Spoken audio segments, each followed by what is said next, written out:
Donald Trump's children are hitting the witness stand.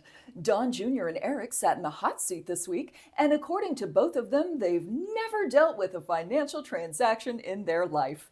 When asked about their roles at the Trump Organization, they said, I'm sorry, what organization? What is a Trump? Can you use that in a sentence?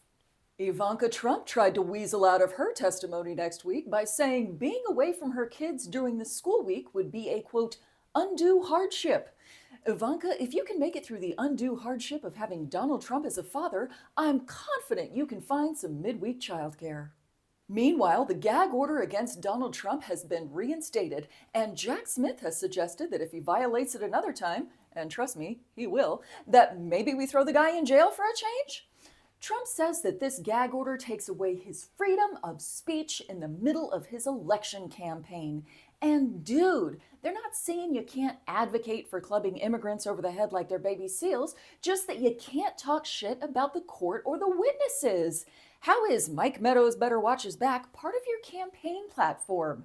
Maybe you can calm yourself down by giving Joe Biden a fun new nickname or something.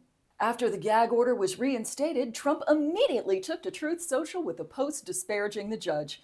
Reached for comment, behaviorist Ivan Pavlov said, wow, took me 2 months to get my dog to respond that fast. So will Trump continue to violate his gag order and risk jail time?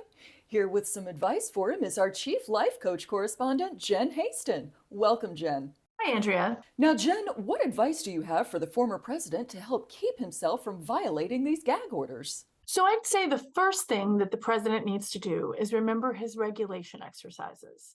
Ooh, he is not big on regulation. Oh, he doesn't understand regulation.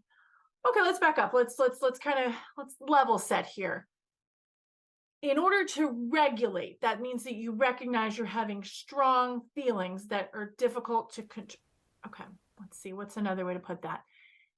If the person who you are talking about needs to find a way to calm down and think before they act, Ooh, boy, that's definitely not his specialty. I think it would require that you have a central nervous system that is not ruled by delusions of grandeur. And in this particular case, I don't really think that that's possible. Yeah, that makes sense. All right, thanks for being here, Jen. The new House Speaker, Mike Johnson, is freaking people out. His first big move as Speaker is trying to take away funding from the IRS that would simplify tax filing and give it to Israel. Because according to the GOP, taxes might be too high, but at least they're easy to file. This early move seems to indicate that he's in line with the far-right wing of the party, which could mean that another unpopular government shutdown is likely in a few weeks. Now, I knew Republicans loved guns, but I didn't expect them to spend so much time shooting themselves in the foot. He's also looking at a potential fight with Mitch McConnell over his lack of support for Ukraine funding. Mitch McConnell is expected to call Johnson into his office and say something along the lines of, listen up, you little punk. I've been in government for 482 years and you just showed up 12 seconds ago. Stay out of my way, bitch. I am gangsta. Aside from the legislative issues, details continue to emerge about Mike Johnson's belief that are very, very far to the religious right. For more on this, we go to Reverend Michael Dynamo. Welcome, Reverend. Greetings, Mrs. Bridget Smith, and might I say that today you look as blessed as I feel this evening. Now, Reverend, what do you make of Mike Johnson's belief that the Earth is only a few thousand years old and that dinosaurs were passengers along with humans on Noah's Ark? The idea that we would all be on the same ark would be ridiculous. Where would you even put the Brontosaurus and the Brachiosaurus? Even God himself doesn't have an ark that large. Okay, and what about his belief that abortion is a cause of school shootings? I would say that anyone who believes that the stoppage of pregnancy bullets will cease the birth of reality bullets has never given this enough thought. In fact, perhaps if our brethren on the right took a 10-year break from having kids, we might also have a more nuanced understanding of where all those young boys find all their own reality bullets. Now, Mike Johnson's wife also has some extreme beliefs, and she took down her website after comparing homosexuality to bestiality and incest. What do you make of all that? That was likely the best thing to do to help her husband get elected. One thing that most far-right Christians have learned is that being themselves is seldom a good way to get an office position even today. All right, thanks for being here, Reverend. Mike Johnson also has the task of trying to bring order to the House, and so far, he's bad at it. Marjorie Taylor Greene tried to censure Rashida Tlaib before someone else tried to censure her right back, and then there was a vote on expelling George Santos, but it failed because no one has a conscience. We assume next week's House proceedings will involve mud wrestling in a kiddie pool. Mike Pence has withdrawn from the 2024 presidential race. Pence, who has procreative sex with a person he calls mother, was for some reason having trouble getting anyone to show up at his events. Don't know why. That guy makes a mean charcuterie board. We wish Mr. Pence success in wussing out on all of his future endeavors that aren't handed to him on a silver platter because he's a rich white dude. But what will happen to the tens of dollars in donations that Pence was raking in? Well, so far they seem to be flowing towards RFK Jr.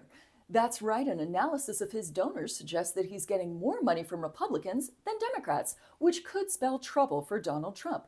Oh, and Donald, if you're wondering how to spell trouble, there's an O before the U, just one B. There you go. President Biden has signed an executive order to regulate AI. Under the new rules, every once in a while, someone has to type, "Hey, you're not going to kill us, right?" into ChatGPT and report back what happens. Are you absolutely drowning in Halloween candy? Our own Chef Austin has some ideas on how you can repurpose it for a tasty snack. If you are anything like me after a day of making costumes for the kids and dragging them all around the neighborhood to get candy, then you are tired. I mean, I am so tired. After we got back from trick-or-treating, you know, what's the first thing you got to do? You got to go through your kids' candy, make sure it's safe, pull out all the razor blades. You know, you don't want those in their candy. Grab out all those little baggies of fentanyl that your neighbors put in, and the crack, and just, you know, the various pills. I know we all want these to be safe, and we wonder, what do I do with all of these drugs now? Well, good news. A Class A narcotic, generally speaking, properly stored in a Ziploc baggie with the air squeezed out, will stay fresh in your freezer for a good 6 months. Just want to store them towards the back so they stay cold. And when you're ready to do those drugs, let them thaw out outside of their bags in your refrigerator for about 15 minutes. You'll be great to go. But what about all the candy you didn't give out? The little rugrats came by the door, you tried your best, but you overstocked once again this year. Here's a fun Halloween treat that you can make at home with your leftover candy. It's a twist on the classic Rice Krispie treats. What you'll need is about a tablespoon of butter, a big old bag of marshmallows, and your leftover candy. Go ahead and melt that butter along with the marshmallows in a big non-stick skillet till it's all big and goopy. Then you'll grab yourself a handful of candy, right? And just mix it all together. Let it cool a bit so you don't burn yourself. Mix it all good together till it's nice and delicious. Oh, you're gonna love this. It's fantastic and take it with you. It's really wonderful. You're gonna have a great time with that one. Hey, thanks for joining me here, and happy Halloween, everyone. Back to you in the studio, Andrea. Robert DeNiro yelled at his former assistant in court this week. And you know, Bobby, if you're trying to prove that you didn't create a hostile work environment for a former employee, shouting at them in a court of law might not be the best way. Sesame Street has decided to revamp its format as it prepares to exit Max. Parents are relieved that their kids will be exposed to 80% fewer boobs.